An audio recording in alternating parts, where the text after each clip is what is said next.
planting only 2 pounds of seed taters. That is incredible, and that goes to show you you can grow a lot of food in just a 4x6. What's up, Lazy Dog fam? Hope all y'all are having a wonderful day. It is Wednesday, June 7th here in South Georgia, and once again it is tater time. So in today's video we're going to harvest our third and final row of in-ground taters, and then I think we got at least one variety in the raised beds we can harvest and see how we did there. So a couple weeks ago, the boys and I harvested 2 rows right here in our in-ground tater section. We harvested 1 row of Prairie Blush and 1 row of Huckleberry Gold. We left this row of Baltic Rose because the plants hadn't died back completely. They're still hanging on a little bit, but I think it's about time to call it. Now, to recap on what we harvested a few weeks ago, for that row of Prairie Blush taters, we planted 5 pounds of cut seed taters and harvested right at 50 pounds, so a 10 times multiple. For the row of Huckleberry Gold, we once again planted 5 pounds of cut seed taters and harvested a little over 60 pounds, so a 12 times multiple on those. Now, our data for this row here is going to be just a hair bit off because we did scratch around here and go ahead and pull a couple of those plants a while back just because we was needing some taters for a roast. But I don't think that's going to affect our numbers a whole lot. We should be able to get a good multiple idea from the rest of this row. All right, guys, y'all ready? Tata, what time is it? The tato time! Oh, look, Dad, I was thinking for this big one. Whoa, that's a double tater. Let me see it. Don't break it apart. That's pretty cool. Dad, those big double ones are way down here. Yeah, but I just found Oh, there we go. Grab all these. Goodness gracious. I think I'm right here. This is the good spot, Dad, right? Yeah, I can look at these plants and tell this is going to be a good spot right here. I thought the worm digging. Look at there. I told you. I told you it was going to be a good spot. The more rocks as they are. I can just tell looking at those plants. Whoa, look at there. Dad, I can look out these plants and tail. You can look at them and tell too. All right, so we got an exceptional harvest off that 30-foot row of Baltic Rose taters there. I'm pretty sure that's more than we got from the Huckleberry Gold and Prairie Blush. We'll weigh them all in a minute. We did lose one to Stella over there. She stole one when we weren't looking, but still got enough here to work with. All right, so that's all of our in-ground spring taters, and we'll weigh those and talk more about that Baltic Rose variety in a minute. But now over here in the raised bed garden, I'm pretty sure we got at least one of the 4 varieties we planted that needs digging. So in this bed, we've got a variety called Rose Gold right here, and then a variety called Elba right here. The Elbas took a while to get up and going, and those plants still look okay. So I don't think we need to mess with the Elbas today, but this Rose Gold variety has about had it. We definitely need to dig these. Now, we did these raised bed taters a good bit different than our in-ground taters. We made some trenches in here, I don't know, about 10 or 12 inches deep, planted them in there, and then backfilled those trenches. We do have some hills here. As you can see, there's kind of a valley down the middle and then a hill where each row is. Now, for all 4 of these varieties we planted in the raised beds, we planted 1 pound of cut seed taters, and we planted them pretty close. So it's going to be interesting to see if planting them too close maybe compromise size a little bit, and how our multiple here differs from the multiple we've been getting in the in-ground garden. All right, Tata's got him a stool over there. We're going to start pulling up these plants, seeing what we've got here. I'm going to start on this end, Tata, you start on that end, okay? Just get these ones right here in front of us. Whoa! Goodness gracious, look at there. I can't pull this one. That's a nice tater. You can't pull it out? Here, let me help you. Oh, it's way down in there. You're going to have to dig way down in there to get those taters. I already found one. You already found one? Hey, you use this black bucket. I'm going to use this bucket right here. I can't pull this one. I get right there. I got a feeling we're going to have some way down in there, as deep as we planted these things. Oh yeah, man, they're everywhere. Goodness gracious, look at there. Look at that. Oh, careful. Come off your stool. Some big ones in there. That's how you gotta dig way, way down in there, okay? Might have to pull some dirt out of here. Get all these.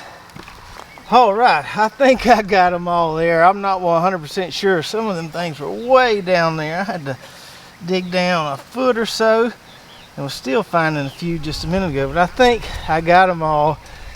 Filled up my 2 little buckets here and more right there. Now some of these may have stayed in the ground just a hair too long. They're a little gnarly looking.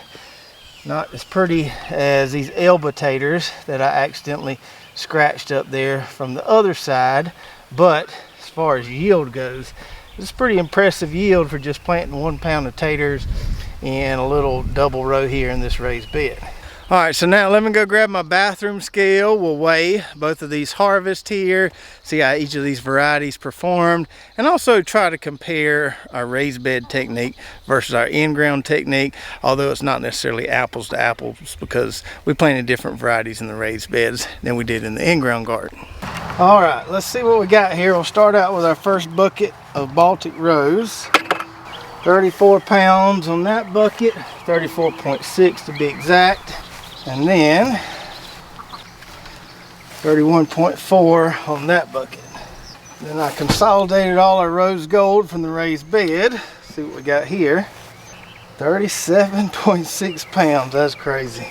So we got 66 pounds total of the Baltic Rose, which gives us a 13, a little over a 13 times multiple. Pretty dang good, and that's pretty consistent with what we got from the Prairie Blush and the Huckleberry Gold. A little more poundage from these, and that could have something to do with the fact that we left them in the ground a week or 2 longer. And on these rose gold taters here, where we only planted 1 pound of cut seed taters, we harvested 37 pounds. That's a 37 times multiple, which just blows my mind. That just doesn't seem right at all. So I think it's safe to say that planting them as thick as we did in that little double row there, just stacking them in there, didn't really have any consequences as far as end tuber size, because we got some nice looking taters here. And this is the first time I've ever grown taters in raised beds, so I've never tried any other technique than the trench method that we use, but I think that speaks volumes about the trench method. Seemed to work pretty well. And I didn't really fertilize these raised bed taters much more than I did these in-ground taters. I think I fertilized the in-ground taters twice, and then the raised bed taters, I think they got 3 applications of NatureSafe 855. Now we did use some mushroom compost when we healed these raised bed taters. That may have played a factor there. I don't know how much of a factor that mushroom compost could actually play, but it may have played a factor in the big difference in multiples here. So here's the biggest rose gold tater we got out of the raised bed. And just for tickles and giggles, now we'll dig those elbows probably in another week or 2, and we'll have a definite number by the end. But let's just say they perform close to what these rose golds did. Let's just say maybe we get 25 pounds of taters from the elbow there. 25 plus 34, let's just say around 60 pounds of taters out of that 4x6 raised bed, planting only 2 pounds of seed taters. That is incredible, and that goes to show you you can grow a lot of food in just a 4x6 raised bed, and not a huge investment. Just planting 2 pounds of seed taters, getting 50 or 60 pounds in return. So now let's talk about the quality of these 2 varieties a little bit. I mentioned to you earlier that some of these rose gold taters were a little bumpy and gnarly looking. That could be my fault for leaving them in the ground or in the bed a little too long. All our Baltic Rose taters are just as pretty as they could be. So Baltic Rose is one of the ones we grew last year. Probably the best tasting tater I have ever grown. The Huckleberry Gold's really good, but the Baltic Rose nudges it just a hair in my opinion. And this is also one of the ones on Wood Prairie's site that they deem as a supreme variety, and I can attest to that. It is very, very supreme. So I'll cut open one of these Baltic Rose taters, one of these smaller ones, sacrifice, and I can show you the inside so you can see the gold color on those. Just absolutely beautiful and really, really tasty. Now this rose gold variety here, never grown it before. It looks a lot like a Yukon Gold or a lot like that Prairie Blush variety that we grew in the in-ground garden. So it has those little pink spots on it like you would see with a Yukon Gold or that Prairie Blush. And we had an interesting comment on one of our Facebook or Instagram posts a week or so ago. A guy said, I dug my taters up and they got all these pink spots on them. What's wrong with them? And I said, well, was it Yukon Gold or one of those varieties? He said, yeah, that's perfectly normal. That's kind of a signature characteristic of some of these potato varieties. So if we sacrifice one of these, see, we've got some nice color in there. Not quite as golden as the Baltic Rose, but a pretty looking tater. I imagine these are going to eat pretty good as well.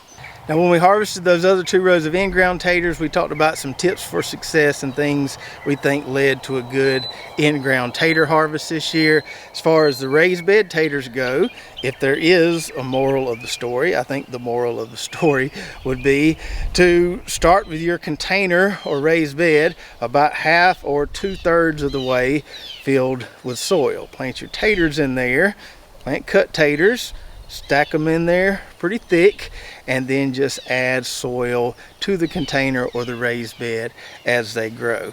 And maybe go get you a bag of mushroom compost from a big box store, just like we did. Mix that into the soil that you're adding, and hopefully you'll get a 35 plus multiple like we did. So I hope you enjoyed the video today. Don't forget to check out our affiliate links in the description below, including Wood Prairie, where we got all these seed tater varieties. Also go check out our website, lazydogfarm.com. And if you want to see how we did that trench method for planting in those raised beds, check out this video right here.